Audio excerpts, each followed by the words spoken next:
E no vídeo 1, no manejo pré-abate, até então ainda não falamos do abate, vimos que existem coisas muito piores do que a morte para o animal. E no vídeo 2, nós terminaremos essa questão da falha do aproveitamento dessas carcaças, desses animais machucados, desses animais que brigaram, desses animais cujo manejo de bem-estar não foi respeitado. E falaremos do abate propriamente dito. Eu sou Ana Paula Lopes Marques, professora do Departamento de Medicina e Cirurgia Veterinária da Universidade Federal Rural do Rio de Janeiro, e essa é a aula 2 e última de animais de produção e abate. Sejam muito bem-vindos. E continuando na questão do estresse e qualidade da carne, alguns exemplos podemos ver como esse. A carcaça do animal cheia de hematomas a impossibilita de ser comercializada dessa maneira, sendo destinada a processamentos variados. Uma outra questão é a carne bovina escura, dura e seca, resultante do estresse pré-abate, que exaure reservas de glicogênio muscular. Ainda temos a carne suína, pálida, mole e exudativa, causada por condições estressantes de manejo pré-abate dos suínos. As mesmas condições de estresse e fadiga que produzem essas carnes também podem induzir mortalidades por estresse, mortes repentinas durante o esporte e também na espera do pré-abate. E falaremos então do abate, que é dividido em duas etapas. A primeira delas, a insensibilização, é a indução à perda de consciência em tempo muito curto. O animal deve se tornar inconsciente antes que seja capaz de registrar que foi golpeado ou abatido. Um tempo muito curto seria classificado por muitos como um tempo similar àquele em que o sistema nervoso leva para registrar e interpretar estímulos nociceptivos, que são os estímulos dolorosos ou danosos, provenientes de pele, músculos ou vasos sanguíneos, e transformá-los em sinal de dor. Em muitas espécies, esse tempo foi medido por métodos neuroelétricos e é cerca de 300 milissegundos ou 1/3 de segundo. Assim, qualquer processo que seja capaz de tornar um animal insensível em menos de 1/3 desse segundo é considerado um método eficaz de insensibilização. O segundo passo seria a matança, em que é o momento que a recuperação fisiológica se torna impossível e leva o animal à morte. Isso geralmente envolve rompimento de vasos sanguíneos importantes, levando a uma grande perda de sangue circulante, a um colapso ou uma destruição irreversível da função cerebral. Insensibilização e matança não são a mesma coisa. Um animal inconsciente está em um estado temporário de inconsciente e pode potencialmente recuperar essa consciência. O animal deve então ser morto antes que haja qualquer chance de recuperar. Não é possível a obtenção de insensibilidade instantânea na prática, porque os métodos mais comuns, insensibilização mecânica e elétrica, levam um tempo, mesmo que curto, para causar mudanças na atividade do tecido nervoso que resultam na insensibilização. Entretanto, se essa insensibilidade puder ser atingida em menos de cerca de 300 milissegundos, obtém-se o melhor resultado possível e o animal se torna inconsciente antes que tenha tempo de registrar dor. Para qualquer animal de produção, a obtenção de um estado imediato de consciência, seguido de uma progressão rápida à morte, constituem provavelmente o método ótimo de abate. Esses princípios são considerados a melhor prática, sendo exigidos pela legislação de muitas sociedades. Esse estado imediato de insensibilidade pode ser atingido de várias maneiras e incluem percussão, que é o choque potente de um corpo sólido contra outro, causando uma concussão, que é a inconsciência ou incapacidade temporária devido a um golpe, por exemplo, na cabeça. Aconselho a todos a lerem a Instrução Normativa número 3, de 17 de janeiro de 2000, onde são descritos os métodos regulamentados de insensibilização dos animais de produção. Um dos métodos mais utilizados é o método mecânico, onde há a pistola de insensibilização, como na foto, e essa pistola possui uma lança que é liberada quando a pistola é disparada. A lança pode ser do tipo penetrante ou não penetrante. O tipo não penetrante bate no crânio, levando a uma insensibilização percussiva. O tipo penetrante adentra ao crânio. Em ambos os casos, uma onda de energia é transmitida através do sistema nervoso ao cérebro e à primeira parte da medula espinhal, aumentando a pressão intracraniana. Isso causa uma despolarização do tecido nervoso e induz a uma insensibilidade em um período curto de aproximadamente 150 milissegundos.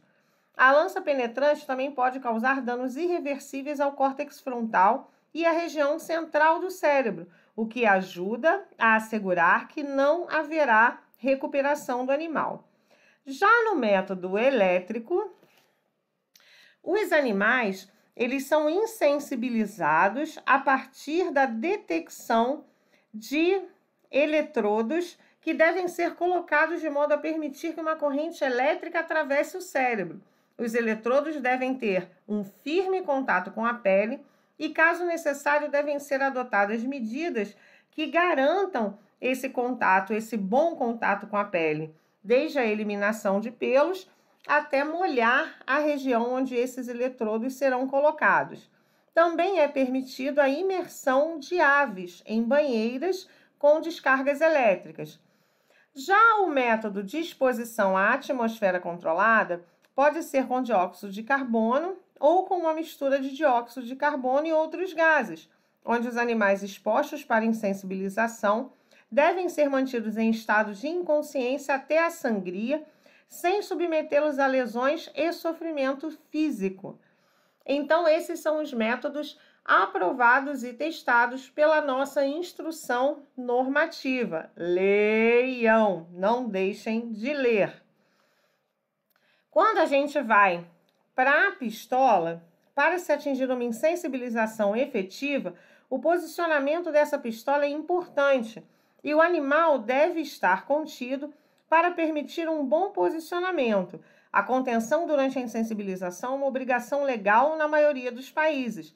Esse requerimento reconhece a importância da precisão da insensibilização para colaborar no sentido de uma insensibilização efetiva e na proteção do animal contra um sofrimento severo que pode ocorrer no caso de estar acordado e não insensível durante a sangria. Para uma contenção sem uso inapropriado de peias, amarras ou compressões, o delineamento de áreas e corredores de manejo necessitam de um desenho adequado de instalações, materiais e recursos humanos. E em cada país tem a sua legislação ou não específica. O posicionamento correto da pistola de insensibilização para bovinos é no ponto de interseção de duas linhas imaginárias no topo dos olhos à base dos chifres. Os bovinos devem sempre ser insensibilizados na fronte, uma vez que os ossos da região posterior do crânio são mais espessos e a transferência de energia é pobre. Já no posicionamento da pistola para suínos, é aconselhável que esta seja colocada de 2,5 cm acima dos olhos, levemente ao lado da linha mediana da cabeça, para evitar a crista óssea, que é muito resistente nessa espécie, e sempre em ângulo reto à fronte.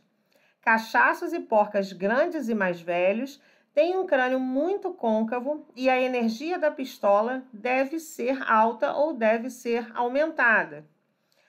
Já quando pensamos no posicionamento da pistola de insensibilização para ovinos e caprinos, mochos, devemos posicionar a pistola no ponto mais alto do topo da cabeça e apontar em direção ao ângulo da mandíbula.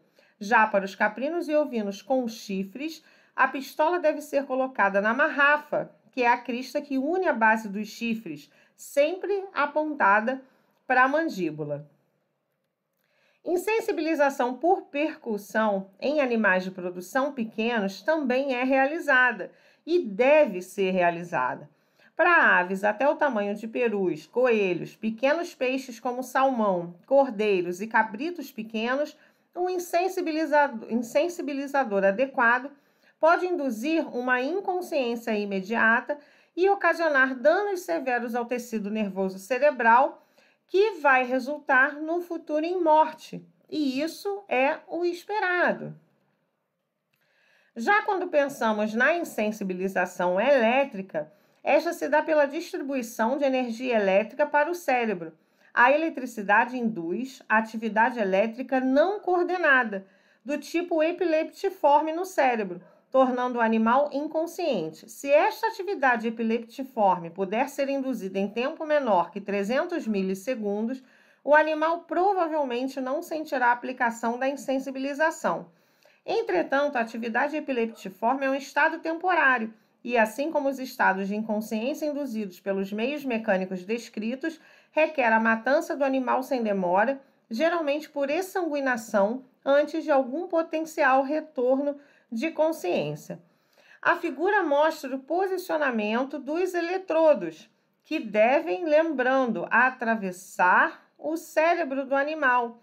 Eles são colocados de cada lado da cabeça e a corrente passa pelo cérebro, atravessa o cérebro de uma probe a outra. A quantidade de energia elétrica fornecida ao cérebro é dependente da corrente elétrica e da voltagem. A posição que deve transpor o cérebro do animal é a única posição correta. Porém, suínos com as cabeças maiores podem ter o posicionamento desses eletrodos de maneira diagonal. A insensibilização elétrica através do banho automatizado é permitido para a matança de aves.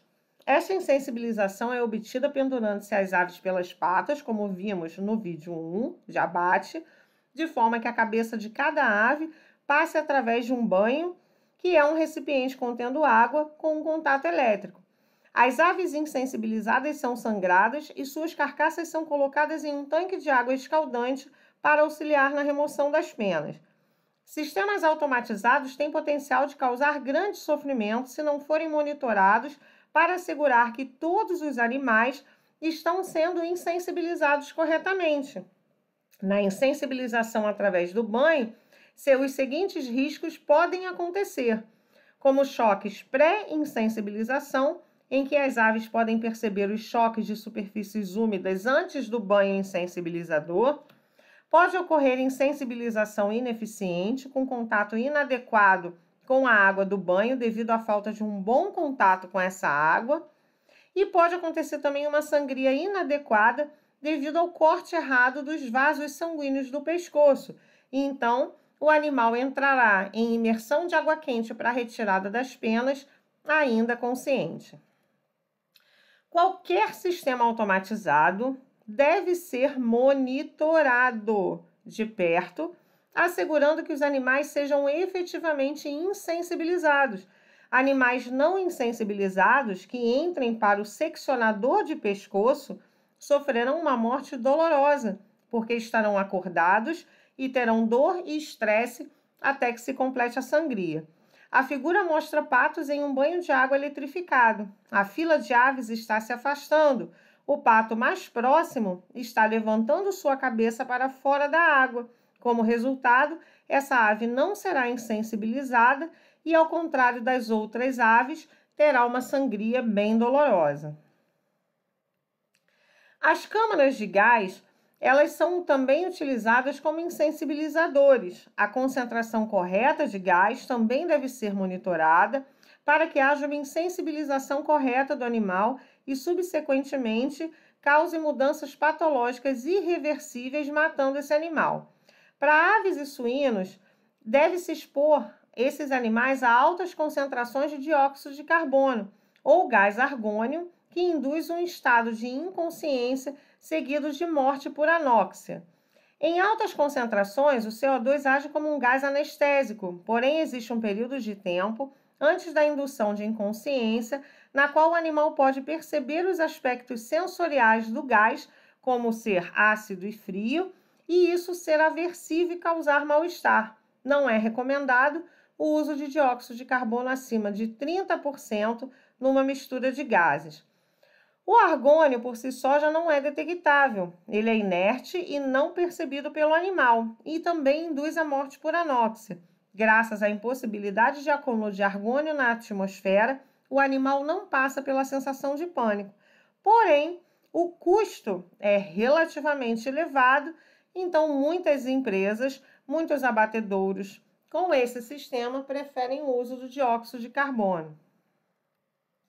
E aí vemos, né, que em alguns animais eles têm, né, isso seria um vídeo, eles têm um efeito muito deletério, né, um efeito bastante aversivo ao dióxido de carbono, e isso levanta questões éticas, mas o método é empregado amplamente em alguns abatedouros comerciais de aves e suínos, assim como com gases inertes, a insensibilização, matança por dióxido de carbono não é aplicável para grandes animais ou para animais com grande quantidade de lã, porque nesses animais a aplicação de gás não é prática e ainda pode ficar retido na lã, impedindo que o gás insensibilizador alcance altas concentrações. Nessa foto, um suíno agitado tentando escapar e oferecendo resistência na questão do método empregado. E os sinais de insensibilização. O estado de insensibilização, como já dito várias vezes, é temporário. A matança deve ser prosseguida sem atraso para evitar qualquer retorno do animal à sensibilidade. O animal deve ser morto por sangria, que envolve a contenção do corpo, insensibilizado de cabeça para baixo. A presença de certos sinais e a ausência de outros indica que o animal foi insensibilizado de maneira correta. Reflexo de piscar os olhos deve estar ausente, a cabeça deve estar pendida para baixo, a língua para fora, as orelhas devem estar caídas, o corpo pendente para baixo, não havendo arqueamento das costelas ou qualquer esforço. As pernas podem até se mexer de maneira involuntária, mas nunca em coices ou manotadas. E os reflexos de arfar e vômitos ficam presentes por um bom tempo, mas não há respiração rítmica ou vocalização. Estando assim, o animal está insensibilizado. E a partir daí, né, dos métodos de matança utilizados, a exsanguinação ou perda de um volume sanguíneo irrecuperável é o mais amplamente utilizado. A sangria não somente promove a morte do animal, como também provê uma carcaça e, consequentemente, uma carne com pequenas quantidades de sangue residual. A sangria é obtida, na maioria das vezes, por secção de vasos importantes do pescoço, artérias carotídeas e veias jugulares, o que causa uma perda rápida de volume sanguíneo e o colapso das funções cerebral e respiratória. Nada é tão ruim que não possa piorar. E aí, vamos lá.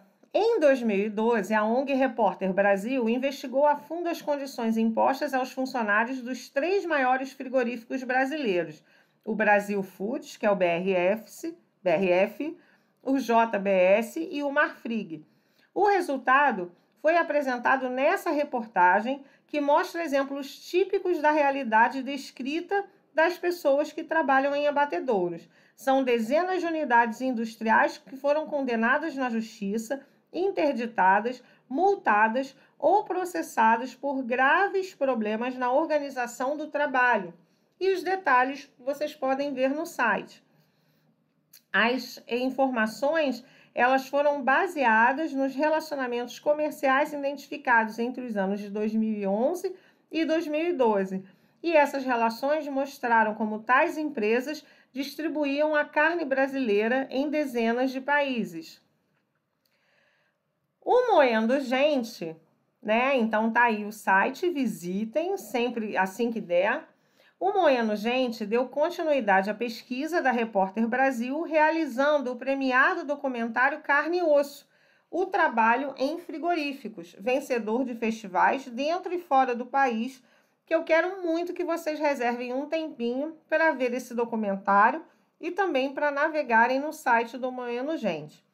Depois de visualizarem esse documentário e esse site, volto a trazer um questionamento. Como falar de bem-estar no momento do abate com pessoas que abatem animais e os processam em condições insalubres, gerando inúmeros problemas físicos e mentais? Esse é o questionamento que eu deixo. E olhem isso, quem trabalha em um frigorífico se depara diariamente com uma série de riscos que a maior parte das pessoas sequer imagina. Então, a exposição a objetos cortantes, como facas e serras, realização de movimentos repetitivos, que a longo prazo geram inúmeros problemas, pressão psicológica por causa da linha de abate, do ritmo alucinado de produção, jornadas exaustivas e a presença de quente e frio, ao mesmo tempo, em várias situações ao longo do dia. E aí as reportagens, a depressão afeta trabalhadores em frigorífico. Se formos pensar e conversar com esses trabalhadores, e principalmente os chefes, nós percebemos que muitos são viciados em drogas ilícitas ou viciados em álcool. Isso vai muito da questão depressiva desses trabalhadores, das condições insalubres. Uma outra reportagem recente, mais de 150 funcionários de frigorífico de Rondônia são internados com sintomas de intoxicação. Isso foi uma reportagem em cima de um abatedouro em que um produto utilizado para o clareamento de vísceras causou a intoxicação desses funcionários. E uma das notícias piores que já ouvimos, que um funcionário da JBS morreu ao cair em uma máquina do frigorífico durante a limpeza. Então, são situações bem complexas de insalubridade, deixando que o setor de abates lidere, na maioria dos estados, o ranking de acidentes de trabalho. Então, os acidentes, as condições insalubres, as pessoas com problemas psicológicos e nós, médicos veterinários, tendo ainda assim que falar das questões de bem-estar dos animais, mas nunca nos esquecendo das pessoas. E os animais que são abatidos em casa, Antes de entrarmos em questões pessoais, vamos pensar que alguns animais de produção são abatidos onde são criados. Muitas centenas de milhões de galinhas, de patos, de bois, perus, ovinos, caprinos e suínos são abatidos em fazendas familiares de subsistência. A vantagem desse sistema é que os animais não têm o estresse do transporte aos mercados, não têm o estresse da sala de espera. Entretanto, os padrões de treinamento para esse abate não são áreas de preocupação em potencial dos profissionais que prezam pelos princípios de bem-estar. Os métodos de abate não mudam ao longo de milhares de anos. Animais menores, como cordeiros e aves, geralmente são abatidos por exsanguinação por corte do pescoço ou decapitação. Espécies maiores, como bovinos, ovinos, caprinos ou suínos, podem ser amarrados pelas patas para permitirem o corte de seus pescoços. Espécies maiores às vezes recebem um tiro na cabeça e depois sofrem uma sangria, ou recebem uma machadada ou uma marretada, que são utilizados para insensibilizar o animal. Esses métodos se utilizam de equipamentos disponíveis universalmente e o uso da contenção física, como peias, cordas, argolas, no chão ou em postes e árvores, sendo muito difícil para o animal e para quem executa. Em alguns países em desenvolvimento, a imobilização de grandes ruminantes, bovinos e bubalinos, ainda é realizada através de uma faca afiada e pontiaguda denominada choupa, puntila ou adaga espanhola, proibida no Brasil. A faca é utilizada para romper a medula espinhal através do espaço entre o crânio e o atlas, o foramen magnum. Ao se introduzir a faca e romper a medula espinhal, o animal cairá. Porém, permanecendo imóvel, os operadores terão acesso fácil. Entretanto, esses animais estão conscientes até que a sangria seja totalmente finalizada. Essa prática deve ser abandonada, pois não é humanitária. Quando nós pensamos no abate em casa, nós pensamos que a falta de conhecimento, a falta de treinamento e a falta de fiscalização faz com que muitos animais sofram desses tipos de abate. E ainda, levando em consideração que alguns não são apenas para o consumo da família, e sim são abates clandestinos, em que muito mais do que o bem-estar não ser respeitado, envolve ainda as questões de saúde. Imaginem a qualidade microbiológica dessa carne quando ela for comercializada. E aqui um outro exemplo também de abate clandestino, né? Feito sem nenhum princípio de higiene e principalmente sem nenhum cuidado com o bem-estar animal. Ainda temos as questões, né, dos abates religiosos, o abate muçulmano, que pode ser realizado por qualquer muçulmano saudável, produzindo a carne halal, e temos ainda o abate judeu, que é realizado por um abatedor treinado, licenciado pela Comissão de Rabinos e produzindo a carne kosher. Isso é um outro questionamento que se tem. Os conceitos referentes à carne muçulmana geralmente estão relacionados a animais que devem ser abatidos sem nenhuma ferida.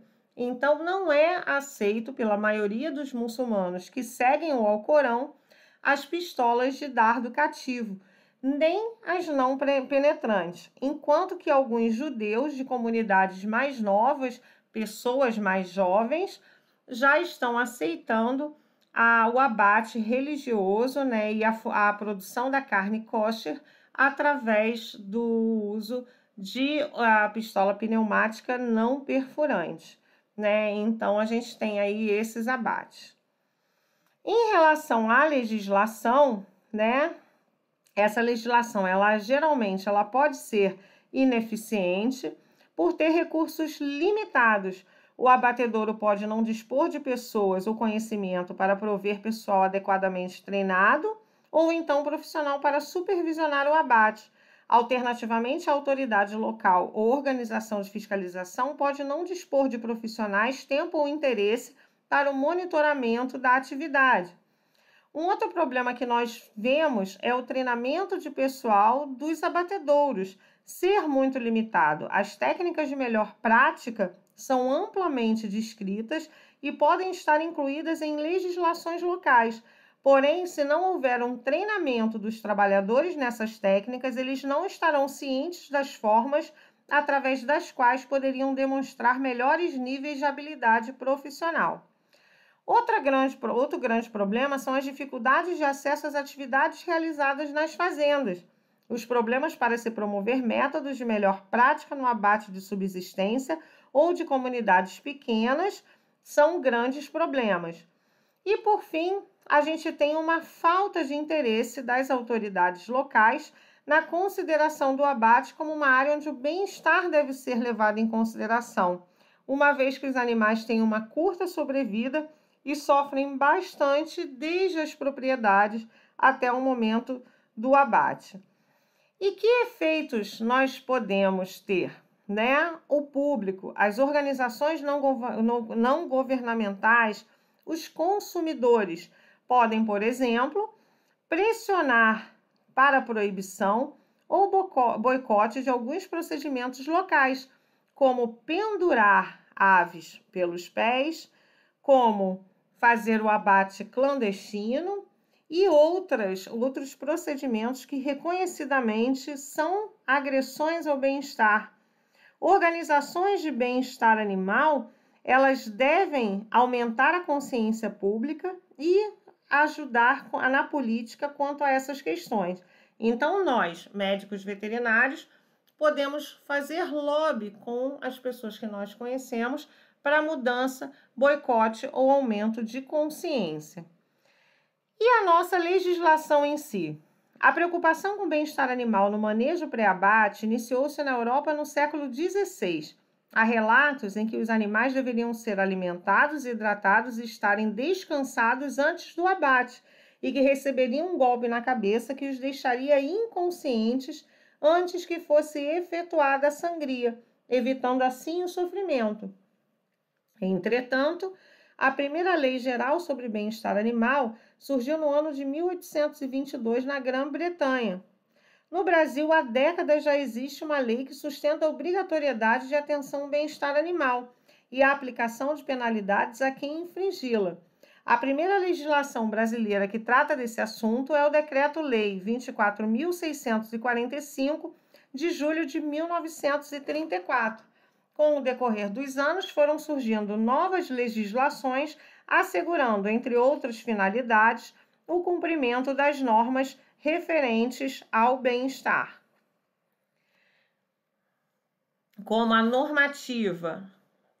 o decreto 30.691, o RISPOA. O RISPOA, ele teve grande aplicabilidade na tecnologia, na inspeção de produtos de origem animal.